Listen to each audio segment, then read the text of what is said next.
Hey everyone, welcome back to the channel. Today, we re-embarking on an epic journey back in time to explore one of the most captivating civilizations in human history, ancient Egypt. From towering pyramids to mysterious pharaohs, Egypt's legacy has fascinated us for millennia. So grab your gear, we're about to uncover the secrets of the Nile. Our story begins long ago, around 3100 BC. Before this, the land along the Nile was divided into two kingdoms, Upper Egypt in the south and Lower Egypt in the north. Then, a legendary king, often identified as Narmer or Menes, united the two lands. This unification marked the dawn of the first Egyptian dynasty and the beginning of what we call the early dynastic period.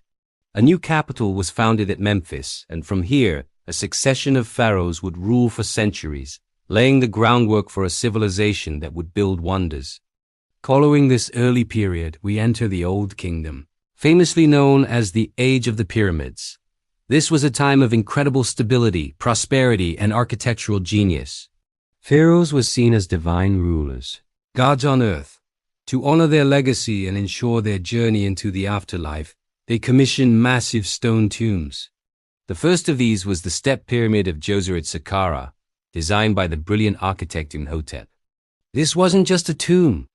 It was a revolution in construction, the world's first large-scale stone building. Of course, when you think of pyramids, you think of Giza, the Great Pyramid of Giza. Built for Pharaoh Khufu, is the last of the 7 wonders of the ancient world still standing. Imagine the sheer scale of this project. Millions of massive stone blocks, moved and placed with astonishing precision, all without modern machinery. Alongside Khufu's pyramids stand the pyramids of his son Khafre and grandson Menkaure, guarded by the enigmatic Great Sphinx. The Old Kingdom was truly a golden age of power and monumental building that showcased the pharaoh's supreme authority. But no empire lasts forever. Towards the end of the Old Kingdom, the central power of the pharaohs began to weaken. Regional governors, called nomarchs, grew more powerful, and the climate became drier, leading to famine. This turmoil plunged Egypt into the first intermediate period, a time of division and conflict. For over 100 years, Egypt was fractured, with rival dynasties claiming control. It was a dark chapter, but it wouldn't last. Around 2055 BC, Mentuhotep II of Thebes reunited the country, ushering in the Middle Kingdom. This era is often seen as a classical age of art, literature, and culture.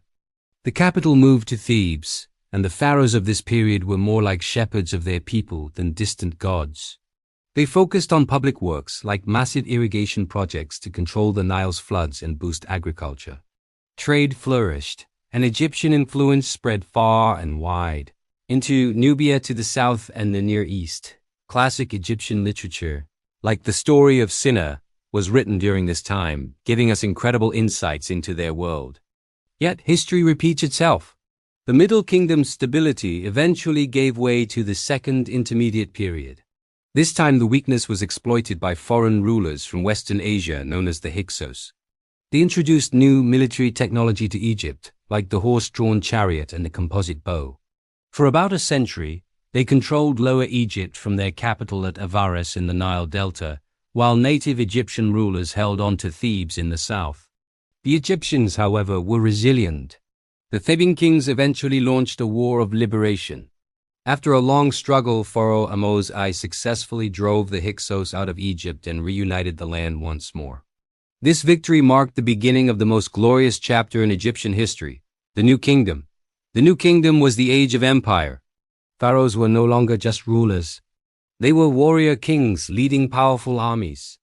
They expanded Egypt's borders, creating a vast empire that stretched from Nubia deep into the Near East. This was the era of some of the most famous pharaohs. There was Hatshepsut, one of history's most powerful female rulers, who reigned as a pharaoh in her own right and oversaw a period of peace and ambitious building projects. Then came Thutmose III, a military genius who conducted numerous campaigns and expanded the empire to its greatest extent. Akhenaten tried to spark a religious revolution by promoting the worship of a single god, the sun disk Aten, and moved the capital to a new city, Amarna. This was a radical departure from millennia of tradition, and it didn't last. After Akhenaten, his young son took the throne. You've probably heard of him, Tutankhamun. While he ruled for only a short time and his main act was restoring the old gods, his fame comes from the incredible discovery of his nearly intact tomb by Howard Carter in 1922. The treasures found within gave us an unprecedented glimpse into the wealth and craftsmanship of the New Kingdom. Perhaps the greatest pharaoh of this era was Ramesses II, also known as Ramesses the Great. He ruled for an astonishing 66 years, fighting famous battles like the Battle of Kadesh and commissioning more temples and monuments than any other pharaoh. The magnificent temples of Abu Simbel and the hypostyle hall at Karnak are testaments to his long and powerful reign. But again, the great empire began to decline. After Ramesses II, a succession of weaker pharaohs, constant battles with foreign invaders like the Sea Peoples, and internal economic problems weakened the state. This led to the Third Intermediate Period, another era of division and foreign rule. Egypt was controlled by dynasties of Libyan and Nubian origin. By the late period, Egypt was a shadow of its former self, a prize to be conquered by rising empires. First came the Assyrians, then the Persians. Although Egyptian pharaohs occasionally regained control, their independence was short-lived. In 332 BC, a new conqueror arrived, Alexander the Great. He was welcomed as a liberator from Persian rule. After his death, his general, Ptolemy, took control of Egypt, establishing the Ptolemaic dynasty. This was a fascinating period where Greek and Egyptian cultures merged. The Ptolemies ruled as pharaohs, but they brought Greek language and customs. The city of Alexandria, founded by Alexander, became the new capital and a vibrant center of learning and culture, home to the Great Library and the Lighthouse of Alexandria. The final pharaoh of Egypt was the legendary Cleopatra VII, a brilliant and ambitious ruler. She famously allied herself with Roman leaders Julius Caesar and later Mark Antony in an attempt to preserve Egypt's independence. But her story ended in tragedy.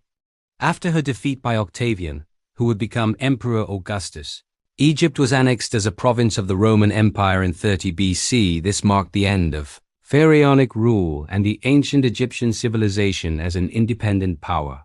And there you have it, a whirlwind tour through 3,000 years of ancient Egyptian history. From the unification of the two lands to the reign of Cleopatra, it's a story of incredible achievements, powerful rulers, and a culture that has left an indelible mark on the world. The pyramids still stand, the hieroglyphs still speak, and the legacy of the pharaohs continues to inspire awe and wonder. Thanks so much for joining me on this incredible journey.